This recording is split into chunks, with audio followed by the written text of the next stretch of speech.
പ്രിയ പ്രേക്ഷകരെ, എഡ്ഗർ വാലസിന്റെ ഉദ്വേഗജനകമായ ഒരു നോവലുമായിട്ടാണ് നമ്മൾ ഇന്ന് ആരംഭിക്കുന്നത്.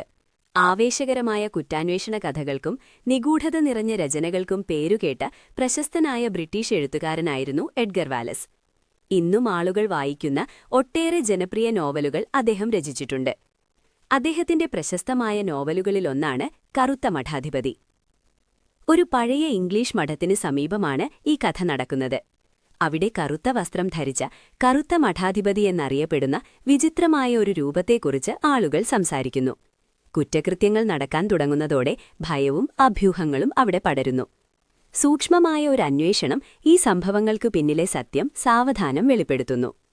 രഹസ്യവഴികളും സസ്പെൻസും അപ്രതീക്ഷിത വഴിത്തിരിവുകളും നിറഞ്ഞ ഈ നോവൽ വായനക്കാർക്ക് ലളിതവും ആസ്വാദ്യകരവുമായ ഒരു അനുഭവമായിരിക്കും. ഈ നോവലിലെ ആദ്യത്തെ 2 അധ്യായങ്ങളാണ് ഞങ്ങൾ നിങ്ങൾക്കായി അവതരിപ്പിക്കുന്നത്. നിങ്ങൾക്കിതിഷ്ടപ്പെട്ടാൽ ദയവായി അഭിപ്രായങ്ങൾ അറിയിക്കുക. എങ്കിൽ തുടർന്നുള്ള ഭാഗങ്ങളുമായി ഞങ്ങൾ വീണ്ടും വരുന്നതാണ്. അധ്യായം 1. തോമസ്. എന്തോ പ്രഭു. വലിയ ലൈബ്രറി മേശയ്ക്ക് പിന്നിലിരുന്ന വിളറിയ മനുഷ്യൻ ചെറിയൊരു കെട്ട് ട്രഷറി നോട്ടുകൾ തരംതിരിക്കുമ്പോൾ ആകർഷകമല്ലാത്ത മുഖഭാവത്തോടെ തോമസ് എന്ന ഭൃത്യൻ ശ്രദ്ധാപൂർവം കാത്തുനിന്നു. ആ നോട്ടുകൾ എടുത്ത പഴകിയ ഉരുക്കുപെട്ടിയിൽ പലതരത്തിലുള്ള ബാങ്ക് ട്രഷറി നോട്ടുകൾ കുത്തിനിറച്ചിരുന്നു. തോമസ് അശ്രദ്ധമായി വിളിച്ചു. എന്തോ പ്രഭോ, ഈ പണം ആ കവറിലിടൂ. അതിലല്ല, വിഡ്ഢി, ആ ചാരനിറത്തിലുള്ളതിൽ. അതിൽ മേൽവിലാസം എഴുതിയിട്ടുണ്ടോ? ഉണ്ട് പ്രഭോ. ഹ ലുബിറ്റ്സ്, ഫ്രാങ്ക്ഫർട്ടസ് സ്ട്രാസ് 35, ലീപ്സിഗ് പ്രഭോ.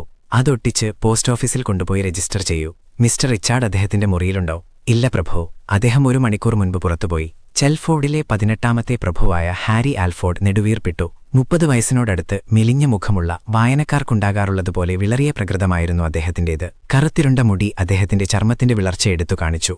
അദ്ദേഹം ജോലി ചെയ്തിരുന്ന ലൈബ്രറി ഉയരമുള്ള മേൽക്കൂരയുള്ളൊരു മുറിയായിരുന്നു. മുറിയുടെ 3 വശങ്ങളിലായി ഒരു ഗ്യാലറിയും അവിടേക്ക് കയറാൻ ഒരു മൂലയിൽ ഇരുമ്പു കോണിപ്പടിയും ഉണ്ടായിരുന്നു. തറ മുതൽ മേൽക്കൂര വരെ പുസ്തകങ്ങൾ നിറച്ചിരുന്നു. എന്നാൽ ഒരിടത്തു മാത്രം ഒഴിവുണ്ടായിരുന്നു. വലിയ കൽക്കരി അടുപ്പിനു മുകളിൽ സുന്ദരിയായ ഒരു സ്ത്രീയുടെ പൂർണ്ണകായ ചിത്രം തൂക്കിയിട്ടിരുന്നു. പ്രഭുവിനെയും ആ വന്യസൗന്ദര്യത്തെയും കണ്ടിട്ടുള്ള ആർക്കും അവർ തമ്മിലുള്ള ബന്ധം മനസ്സിലാക്കാൻ പ്രയാസമില്ല. അത് അദ്ദേഹത്തിന്റെ അമ്മയായിരുന്നു. അതേ ലോലമായ മുഖഭാവം, അതേ കറുത്ത മുടി, ആഴമേറിയ കണ്ണുകൾ. ലേഡി ചെൽഫോർഡ് അക്കാലത്തെ ഏറ്റവും പ്രശസ്തയായ വനിതയായിരുന്നു. 90കളുടെ തുടക്കത്തിൽ അവരുടെ ദുരന്ത അന്ത്യം വലിയ വാർത്തയായിരുന്നു. ആ മുറിയിൽ വേറെ ചിത്രങ്ങളൊന്നും ഉണ്ടായിരുന്നില്ല. അദ്ദേഹത്തിന്റെ കണ്ണുകൾ ഇപ്പോൾ ആ ചിത്രത്തിലേക്ക് നീണ്ടു. ഹാരി ആൽഫോർഡിനെ സംബന്ധിച്ചിടത്തോളം ഫോസവേ മാനർ എത്ര മനോഹരമാണെങ്കിലും അത്തരമൊരു രത്നത്തെ സൂക്ഷിക്കാൻ പോന്ന ഒരു പേടകമായിരുന്നില്ല അത്. കറുത്ത യൂണിഫോം ധരിച്ച തലമുടി വെളുപ്പിച്ച ആ ഭൃത്യൻ അവിടെ തന്നെ നിന്നു. അത്രയുള്ളൂ പ്രഭോ, അത്രയുള്ളൂ, പ്രഭു ഗൗരവത്തോടെ പറഞ്ഞു. എന്നാൽ അയാൾ ശബ്ദമില്ലാതെ വാതിലിനടുത്തേക്ക് നീങ്ങിയപ്പോൾ, തോമസ്. എന്തോ പ്രഭോ, ഇന്ന് രാവിലെ നീയും കുതിരക്കാരൻ ഫില്ലിങ്ങും എന്റെ ജനലിനരികിലൂടെ പോയപ്പോൾ ഞാൻ യാദൃശികമായി ചിലത് കേട്ടു. അവൻ എന്നോട് കറുത്ത മഠാധിപതിയെക്കുറിച്ച് പറയുകയായിരുന്നു പ്രഭോ. ആ വിളറിയ മുഖം വിറച്ചു. പട്ടാപ്പകൽ പോലും സൂര്യപ്രകാശം ജനലിലൂടെ കടന്നുവന്ന തറയിൽ പല വർണ്ണങ്ങൾ തീർക്കുമ്പോഴും കറുത്ത മഠാധിപതി എന്ന പേര് കേട്ടപ്പോൾ തന്നെ അദ്ദേഹത്തിന്റെ ഹൃദയം ഇടിപ്പുകൂടി. എന്റെ ജോലിക്കാരിൽ ആരെങ്കിലും കറുത്ത മഠാധിപതിയെക്കുറിച്ച് സംസാരിച്ചാൽ അവരെ ഉടൻ പിരിച്ചുവിടും. നീ ഇത് മറ്റു ജോലിക്കാരോടും പറയുമോ തോമസ്? ഒരു പ്രേതം. ദൈവമേ, നിങ്ങൾക്കെല്ലാവർക്കും ഭ്രാന്താണോ? അദ്ദേഹത്തിന്റെ മുഖം ഇപ്പോൾ ചുവന്നു തൊടുത്തു. നെറ്റിയിലെ ഞരമ്പുകൾ വീർത്തു. കോപം കൊണ്ട് ആ കറുത്ത കണ്ണുകൾ തലയ്ക്കുള്ളിലേക്ക് വലിഞ്ഞതുപോലെ തോന്നി. ഒരക്ഷരം മിണ്ടരുത്, മനസ്സിലായോ? അതൊരു കള്ളമാണ്. ഫോസവയിൽ പ്രേതബാധയുണ്ടെന്ന് പറയുന്നത് ദുഷ്ടലക്ഷ്യത്തോടെയുള്ളൊരു കള്ളമാണ്. ഇവിടുത്തെ ചില തെമ്മാടികൾ ഒപ്പിക്കുന്ന വേലയാണത്. പോയിക്കോളൂ. വണങ്ങി നിന്ന് അയാളോട് പോകാൻ ആംഗ്യം കാണിച്ച് അന്ന് രാവിലെ ജർമ്മനിയിൽ നിന്ന് വന്ന പുസ്തകത്തിന്റെ വായന അദ്ദേഹം തുടർന്നു. ലൈബ്രറിക്ക് പുറത്തെത്തിയപ്പോൾ തോമസ് തന്റെ വിളറിയ മുഖത്തൊരു ചിരി വരുത്തി. ഒരു നിമിഷത്തേക്ക് മാത്രം. പിന്നെ അയാൾ വീണ്ടും ഗൗരവം നടിച്ചു. ആ പണപ്പെട്ടിക്കുള്ളിൽ 1000 പൗണ്ടോളം ഉണ്ടാകും. അതിൽ 10-1 മോഷ്ടിച്ചതിന് തോമസ് ഒരിക്കൽ 3 വർഷം ജയിൽ ശിക്ഷ അനുഭവിച്ചിട്ടുണ്ട്. എല്ലാം അറിയുന്ന മിസ്റ്റർ റിച്ചാർഡ് ആൽഫോർഡിന് പോലും രസകരമായ ഈ കാര്യം അറിയില്ലായിരുന്നു. തോമസിന് ഒരു കത്തെഴുതാനുണ്ടായിരുന്നു. ഫോസവേ മാനറിൽ പ്രത്യേക താൽപ്പര്യമുള്ള ഒരാളുമായി ലാഭകരമായ ഒരു ഇടപാട് അയാൾക്കുണ്ടായിരുന്നു. എന്നാൽ ആദ്യം നടന്ന സംഭാഷണത്തിന്റെ ചുരുക്കം ബട്ട്ലറായ മിസ്റ്റർ ഗ്ലോവറിനെ അറിയിക്കേണ്ടതുണ്ടായിരുന്നു. പ്രഭു എന്തു പറഞ്ഞാലും എനിക്ക് പ്രശ്നമില്ല. അദ്ദേഹം എന്തിനാണ് എന്നോടല്ലാതെ ഒരു ഭൃത്യനോടിത് പറഞ്ഞതെന്ന് എനിക്കറിയില്ല. ഇവിടെ ഒരു പ്രേതമുണ്ട്. പലരും അതിനെ കണ്ടിട്ടുമുണ്ട്. 50 ദശലക്ഷം പൗണ്ട് തരാമെന്ന് പറഞ്ഞാലും രാത്രിയിൽ എൽം ഡ്രൈവിലൂടെ ഒറ്റയ്ക്ക് നടക്കാൻ ഞാൻ തയ്യാറല്ല. തടിച്ച ശരീരപ്രകൃതിയുള്ള ആ മനുഷ്യൻ നരച്ച പലയാട്ടി. പ്രഭുവും അത് വിശ്വസിക്കുന്നുണ്ട്. അദ്ദേഹം വിവാഹം കഴിച്ചിരുന്നെങ്കിലെന്ന് ഞാൻ ആഗ്രഹിക്കുന്നു. അപ്പോൾ അദ്ദേഹം കുറച്ചുകൂടി വിവേകമുള്ളവനാകും. നമുക്ക് ആ ആൽഫോർഡിനെ ഒഴിവാക്കാമായിരുന്നു, അല്ലേ മിസ്റ്റർ ഗ്ലോവർ? ബട്ട്ലർ ഒന്ന് മൂളി. അദ്ദേഹത്തെ ഇഷ്ടപ്പെടുന്നവരുമല്ലാത്തവരുമുണ്ട്, ഗ്ലോവർ തത്വജ്ഞാനിയെപ്പോലെ പറഞ്ഞു. ഞങ്ങൾ തമ്മിൽ ഇതുവരെ വഴക്കുണ്ടായിട്ടില്ല, തോമസ്. വാതിലിൽ ആരോ ഉണ്ട്. തോമസ് വേഗത്തിൽ ചെന്ന് വലിയ വാതിൽ തുറന്നു. പൂമുഖത്ത് ഒരു പെൺകുട്ടി നിൽക്കുന്നുണ്ടായിരുന്നു. ധീരമായ സൗന്ദര്യമുള്ള, ചുവന്ന ചുണ്ടുകളും തിളങ്ങുന്ന കണ്ണുകളുമുള്ള, വിലകൂടിയ വസ്ത്രം ധരിച്ചൊരു പെൺകുട്ടി. തോമസ് അവളെ തിരിച്ചറിഞ്ഞ് ചിരിച്ചു. Good morning Miss Wenner. ഇതൊരു അത്ഭുതമായിരിക്കുന്നല്ലോ. പ്രഭു അകത്തുണ്ടോ തോമസ്? ഭൃത്യൻ സംശയത്തോടെ ചുണ്ടുകൾ കൂർപ്പിച്ചു. അദ്ദേഹം അകത്തുണ്ട് മിസ്. പക്ഷേ എനിക്ക് നിങ്ങളെ അങ്ങോട്ട് കൊണ്ടുപോകാൻ കഴിയില്ല. എന്നെ കുറ്റപ്പെടുത്തരുത് മിസ്. ഇത് മിസ്റ്റർ ആൽഫോർഡിന്റെ ഉത്തരവാണ്. മിസ്റ്റർ ആൽഫോർഡ്, അവൾ പുച്ഛത്തോടെ പറഞ്ഞു. ലണ്ടനിൽ നിന്ന് ഇത്രയും ദൂരം വന്നിട്ടും എനിക്ക് ചെൽഫോർഡ് പ്രഭുവിനെ കാണാൻ കഴിയില്ലെന്നാണോ നീ പറയുന്നത്?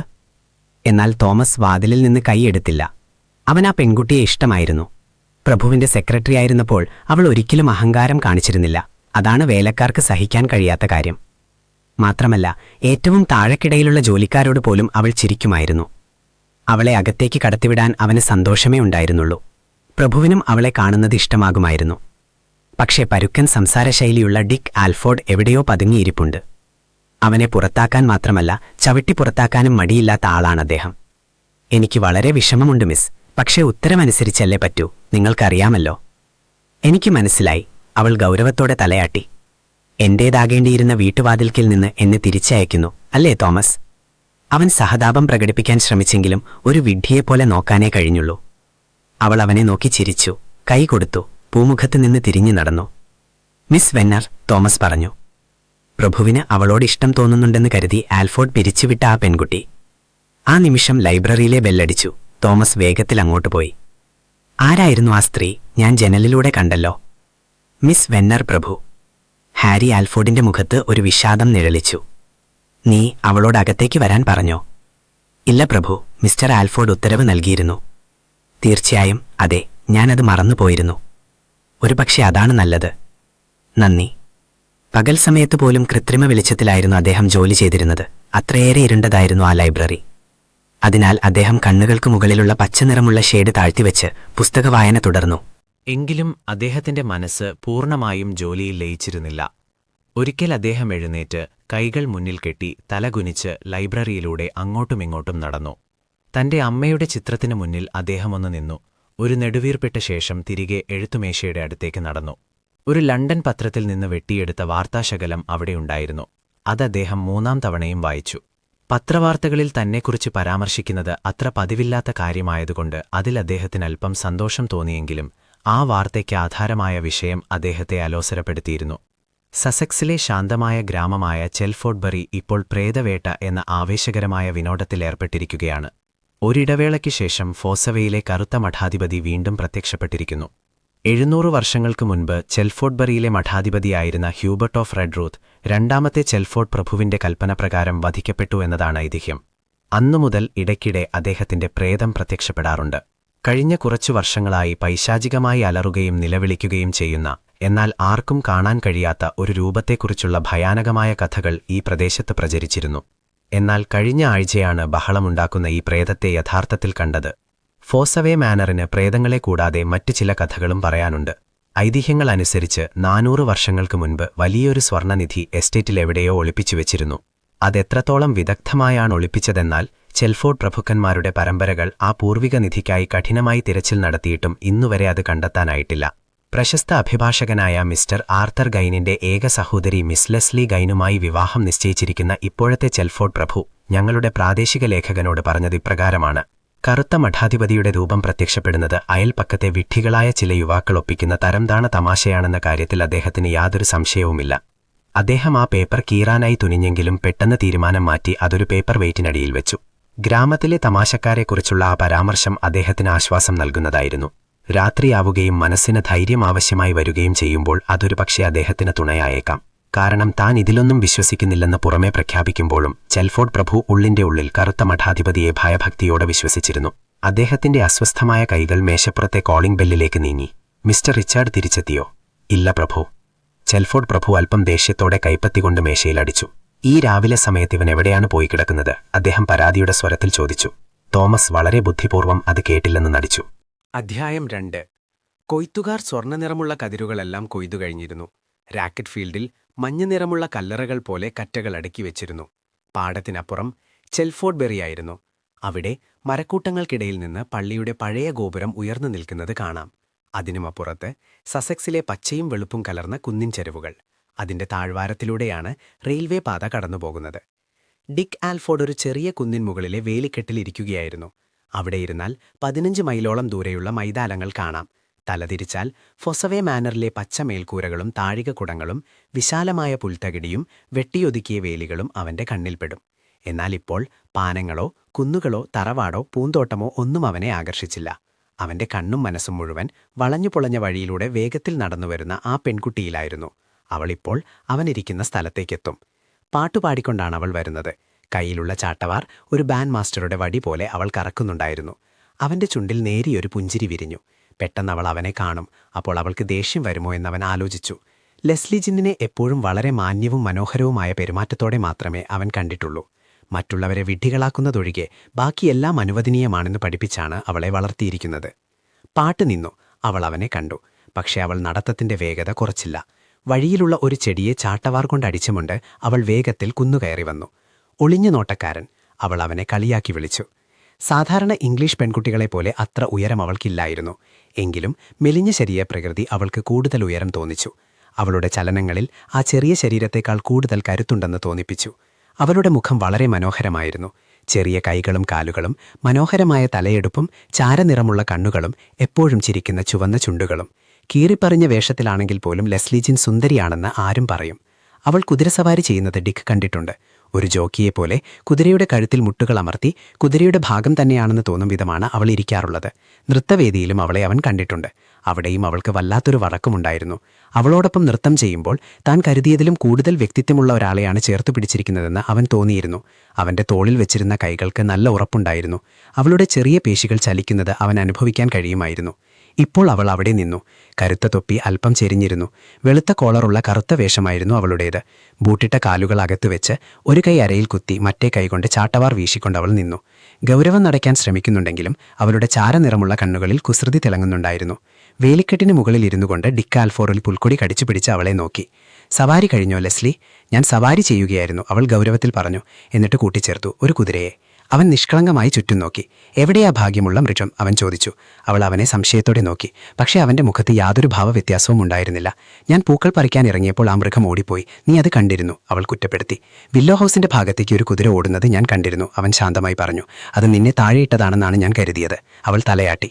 ആ കള്ളം പറഞ്ഞതിന് നീ പോയി അതിനെ കണ്ടുപിടിക്കണം. ഞാനിവിടെ കാത്തിരിക്കാം, അവൾ പറഞ്ഞു. അവനൊരു ഞരക്കത്തോടെ താഴെ ഇറങ്ങിയപ്പോൾ അവൾ തുടർന്നു. എന്തായാലും നീ അത് ചെയ്യണമെന്നെനിക്ക് ആഗ്രഹമുണ്ടായിരുന്നു. നിന്നെ കണ്ടപ്പോൾ തന്നെ ഞാൻ മനസ്സിൽ പറഞ്ഞു, വ്യായാമം ആവശ്യമുള്ളൊരു മടിയൻ അവിടെ ഇരിക്കുന്നുണ്ടല്ലോ. നാത്തൂനാകാൻ പോകുന്നവർക്ക് ചില അവകാശങ്ങളൊക്കെയുണ്ട്. അത് കേട്ടപ്പോൾ അവന് ചെറിയൊരു വിഷമം തോന്നി. അവന്റെ മുഖത്തുണ്ടായ ആ മാറ്റം അവൾ ശ്രദ്ധിച്ചിട്ടുണ്ടാകണം. അവൾ കൈ നീട്ടി അവനെ തടഞ്ഞു. കുതിരക്കാരിൽ ആരെങ്കിലും അതിനെ കണ്ടുപിടിച്ചോളും ഡേക്ക്. ആ കുതിരയ്ക്ക് നല്ല വിശപ്പുണ്ടാകും, അതുകൊണ്ടത് നേരെ ലായത്തിലേക്കാണ് പോയിട്ടുണ്ടാവുക. ഇരിക്കെ, എനിക്ക് നിന്നോട് സംസാരിക്കാനുണ്ട്. അവൾ വേലിക്കെട്ടിലേക്ക് ചാടിക്കയറി അവൻ ഇരുന്നിരുന്ന സ്ഥലത്തിരുന്നു. റിച്ചാർഡ് ആൽഫോർഡ്, ഞാൻ ഫോസവേ ഹൗസിലെ യജമാനത്തെയാകുന്നത് നിനക്കത്ര ഇഷ്ടപ്പെടുന്നില്ലെന്ന് തോന്നുന്നു. മാനർ, അവൻ തിരുത്തി. വാക്കുകൾ പിടിച്ചു തൂങ്ങാതെ കാര്യം പറ, നിനക്ക് ഇഷ്ടമാണോ? ഞാൻ ദിവസങ്ങൾ എണ്ണിക്കൊണ്ടിരിക്കുകയാണ്, അവൻ ലാഘവത്തോടെ പറഞ്ഞു. ആണോ? അവൻ പോക്കറ്റിൽ നിന്ന് പഴയൊരു വെള്ളിപ്പെട്ടി എടുത്ത് അതിൽ നിന്നൊരു സിഗരറ്റ് എടുത്ത് കത്തിച്ചു. എന്റെ പ്രിയപ്പെട്ട ലെസ്ലി, അവൻ തുടങ്ങി. പക്ഷേ അവൾ തലയാട്ടി. അവളിപ്പോൾ വളരെ ഗൗരവത്തിലായിരുന്നു. ഞാൻ കാര്യങ്ങളിലൊക്കെ ഇടപെടുമെന്ന് നീ കരുതുന്നുണ്ടോ? എസ്റ്റേറ്റ് നോക്കി നടത്തുന്ന കാര്യത്തിൽ പാവം ഹാരിക്ക് ചെറിയൊരു സ്ഥലം പോലും നോക്കി നടത്താൻ കഴിയില്ലെന്ന് എനിക്കറിയാം. അങ്ങനെ പല കാര്യങ്ങളിലും ഞാൻ ഇടപെടുമെന്ന് നീ ഭയക്കുന്നുണ്ടോ? എന്നാൽ നിന്റെ ധാരണ തെറ്റാണ്. മറുപടി പറയുന്നതിനു മുൻപ് അവൻ 3 വട്ടം പുകവലയങ്ങൾ വായുവിലേക്ക് ഊതിവിട്ടു. നീ എസ്റ്റേറ്റ് ഭരിക്കണമെന്നാണ് എന്റെ ആഗ്രഹം, അവൻ ശാന്തമായി പറഞ്ഞു. അതെനിക്കൊരു അനുഗ്രഹമായിരിക്കും. ഇല്ല, ഞാൻ അതിനെക്കുറിച്ചോർത്തല്ല വിഷമിക്കുന്നത്. നിന്റെ പണം വെച്ച് നോക്കുമ്പോൾ ഈ തുറന്നു പറച്ചിൽ ക്ഷമിക്കണം. ഈ എസ്റ്റേറ്റ് ഒന്നുമല്ല. ഒരു കാര്യസ്ഥനു പോലും ഇത് ഭംഗിയായി നോക്കി നടത്താൻ കഴിയും. പ്രിയ പ്രേക്ഷകരെ, ഈ കഥ നിങ്ങൾക്ക് ഇഷ്ടപ്പെട്ടു എന്ന് ഞങ്ങൾ കരുതുന്നു. നിങ്ങളുടെ അഭിപ്രായങ്ങളും നിർദ്ദേശങ്ങളും ദയവായി അറിയിക്കുക. അതോടൊപ്പം കൂടുതൽ കഥകൾക്കായി ഈ ചാനൽ സബ്സ്ക്രൈബ് ചെയ്യുക.